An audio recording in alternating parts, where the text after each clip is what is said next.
best 2 hours of Elvis. Blue Suede Connection.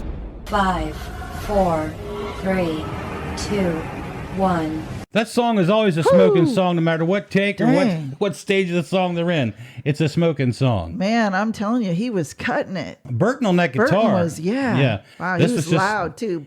Yeah, It was like a yeah. rock concert right there. Love Dang. it, love it, love it. All right, you got something interesting you're going to share with everybody. I always like when you share these little antidotes and things. What do you got? So we Googled Elvis Presley and pulled up Wikipedia. Uh-oh. And here's what Wikipedia has to say. Okay. Known as the king of rock and roll. Well, they got that right. Yeah. He is regarded as one of the most significant cultural figures of the 20th century.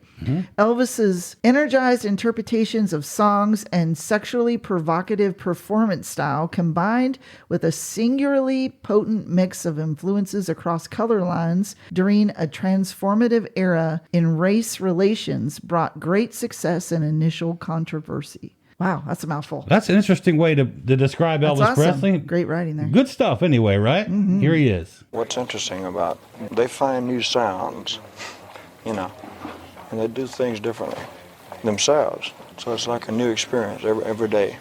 The guy on the guitar will find a new lick, or the guy on the piano will find something, and I hear all this, and it inspires me. It never ceases.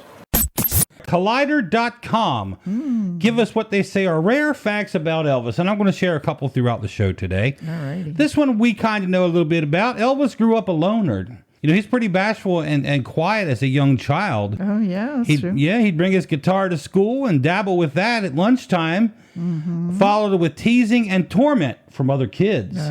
They didn't like him so well. He was just that weird little kid that sang. While they were out throwing mud balls at each other and everything, I guess Elvis was the different kid who was making music. Anyway, he was turned down after an audition at age 19. He tried out for the gospel group The Songfellows. Said, nope, we don't want you, boy. Yep, I heard that one. Yeah. And I'll give you one more good one here. He almost played Tony West in the West Side Story. Director Robert Wise offered Elvis the lead role, and it was close to becoming a reality, but you know who didn't want it to happen? Yep, the man with the cigar and the hat brought it all to a halt. He was worried it might not be the right fit for his boy. So Parker didn't let that one happen again, right there. What can you say? What can we say? Well, what can Elvis say? He says this. I wanted musicians that could play any type of music, lead guitar players and bass, piano, who could play classical or anything, which those guys can.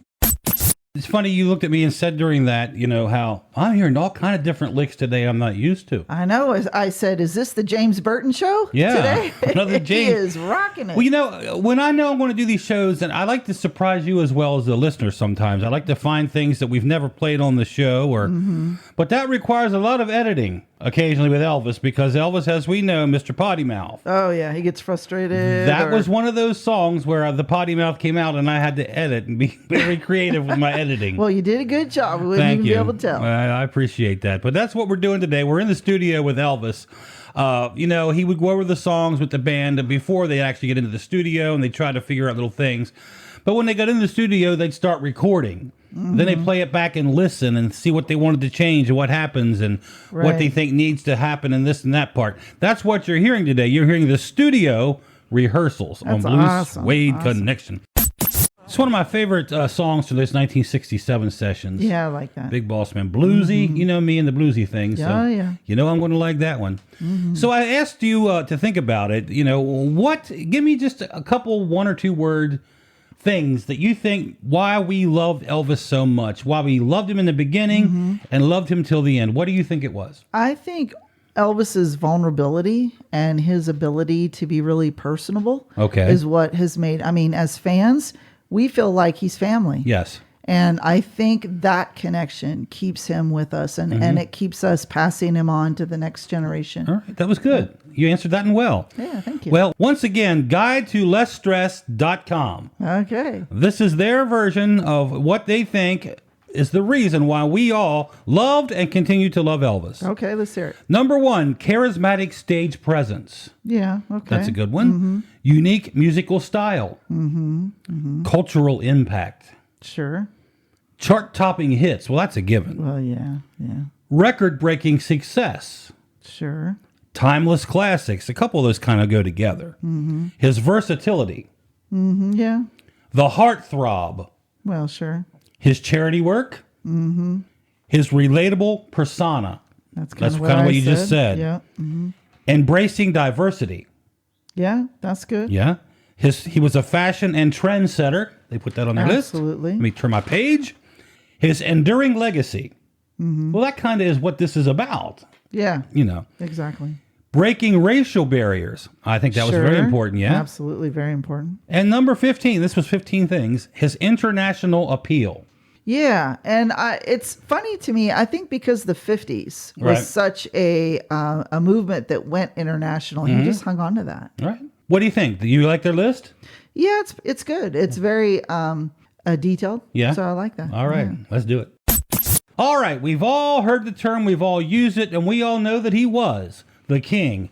Where did it come from, baby, and how did he get that title? Okay, so this information comes from Britannica.com. It's called The King of Rock and Roll. How did it get started? Okay. So Elvis had a lot of nicknames. I mean, we've talked about it before. He's had the Hillbilly Cat, Elvis the Pelvis, which he hated. Yeah. The Memphis Flash is like one of my favorites. Mm-hmm. But his most memorable nickname was the King of Rock and Roll, or simply titled The King. Although its exact debut is unknown, really. You were asking about that. But its first appearance was April 19th, 1956, when a reporter from the Waco News, Texas News Tribune, had an article calling Presley the 20-year-old king of the nation's rock and roll. Okay. And a month later, a story in the Memphis Press Scimitar referred to Elvis as the fledgling king of rock and roll. All right. Ironically, Elvis, as we know, denied that title. He didn't Right. like the title. Years down the road, when he was having interviews and they mentioned it to him in 1969, Right. Fats Domino was actually there at the interview, and he pointed to Fats and he said, "I'm not the king. That's the real king of rock and roll." But Elvis was also known to say that Jesus was the king from the stage. Right. So he just didn't like it. No. And he didn't have to, you know? Yeah. We all know he was the greatest. It doesn't matter. Right. Yeah. Nancy just asked me why my cheeks were so red. I said, well, did you hear that naughty joke Dan just told to TL on the Blue Suede Connection? Hey, TL, I think Elvis fans are starting to catch on to Blue Suede Connection. What's not to love, Daniel? 2 hours of great Elvis music, lots of fun. It's our own private party. And we want everybody to be part of the party. Hear all the hits, rare cuts, and lots of surprises, too. We are your Blue Suede Connection. Thanks for watching. Don't forget to like and subscribe to the channel. And hit that notification bell. We are your Blue Suede Connection.